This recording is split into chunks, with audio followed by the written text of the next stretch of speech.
आणि एक महत्त्वाची बातमी, राज ठाकरे यांच्याकडून जयंत नारळीकर यांना श्रद्धांजली अर्पण करण्यात आली आहे। श्रद्धांजली वाहताना राज ठाकरे यांच्याकडून राजकारण्यांना कानपिचक्या देण्यात आल्यात। विज्ञानामध्ये एखाद्याने एखादी थिअरी खोडून काढली म्हणून कोणी कोणाच्या अंगावर धावून जात नाही, उलट नव्या प्रेरणेने त्याचा विचार सुरू होतो। असं राजकारणामध्ये कधी होईल कोण जाणे, असं राज ठाकरेंनी आपल्या ट्विटमध्ये म्हटलेलं आहे। राज ठाकरे यांच्याकडून जयंत नारळीकर यांना श्रद्धांजली अर्पण करण्यात आली आहे। राज ठाकरे यांचं ट्विट आपण पाहूयात। डॉक्टर जयंत नारळीकर आणि त्यांच्या गुरूंनी विज्ञानाच्याच अशा एका कल्पनेला आवाहन दिलं आणि एक नवा सिद्धांत मांडला। विज्ञानामध्ये एक बरं असतं की एखाद्याने एखादी थिअरी खोडून काढली म्हणून कोणी कोणाच्या अंगावर धावून जात नाही,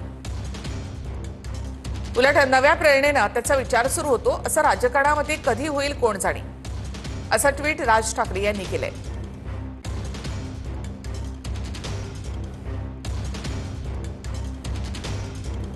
राज ठाकरे यांच्याकडून राजकारण्यांना देखील कानपिचक्या देण्यात आल्यात। राज ठाकरे यांच्याकडून डॉक्टर जयंत नारळीकर यांना श्रद्धांजली अर्पण करण्यात आली आहे।